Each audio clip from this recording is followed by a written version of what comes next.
when he kind of sets his mind to something, and it doesn't matter if it's business, if it's school, if it's wrestling, if it's, you know, his faith, his wife, his family. I mean, he does everything at a incredibly high level. And, you know, you get around a little bit, he's a pretty funny guy. I mean, wrestling's always been, you know, the core of who I am, and Doug's kind of instilled it that, I mean, bring it on. You know, whatever it is, I think it's made me, you know, more resilient, a little tougher, just to be able to juggle everything. The opportunities here have been phenomenal. A lot of them have just been connections through UNI wrestling and the business school, and kind of venturing off on my own doing business. I've been able to meet a lot of really successful people. And when you think of lawn care company, you think of, you know, the neighborhood boy, you know, doing a couple lawns around.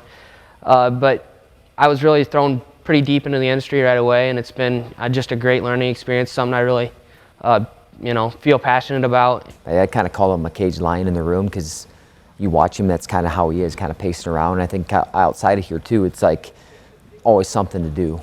I love business. I love working with people. I love getting the most out of people.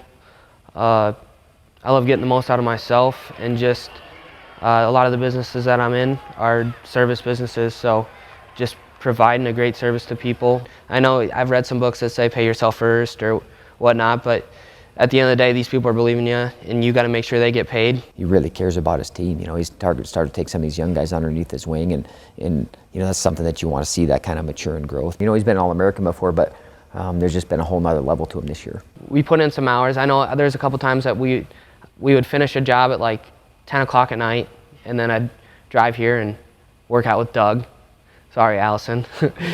So I'd take him away. He had to double check with her and make sure she knew why he was going to the gym at midnight. But you know, the thing that I've talked to him about is just, you know, this is the only chunk of time that you have to do this, you know, and make sure that you don't look back and man, I wish I would have put more into this, but you know, he puts a lot into his wrestling. You're enjoying so much of it, and just trying to soak it in, and you're almost trying to pump the brakes, you know, and it just speeds up. I know, and I really truly feel like there won't be any regrets when he's done with his wrestling career. And then he's just going to take off and to do something else, and hopefully he's going to come back and he'll totally fund our program with all the money he makes. I can worry about business and whatnot, and then I step in the room and I flip it on, I'm wrestling. And I don't think of anything else, no matter what's going on. And then at the end of practice, I can flip it off and I'm back in business, or I'm working on my marriage and whatnot. So I think being a Panther is just about individual growth, you know, trying to become the best version of yourself every day. And I know it sounds cliche, but just really focusing on doing everything right, and even when people aren't watching, like doing everything right. He's going to be in this area for a long time. You know, he's going to be part of our program for a long time. He's going to be part of our program for the rest of his life. But how you live in and outside the room, I'll carry that forever.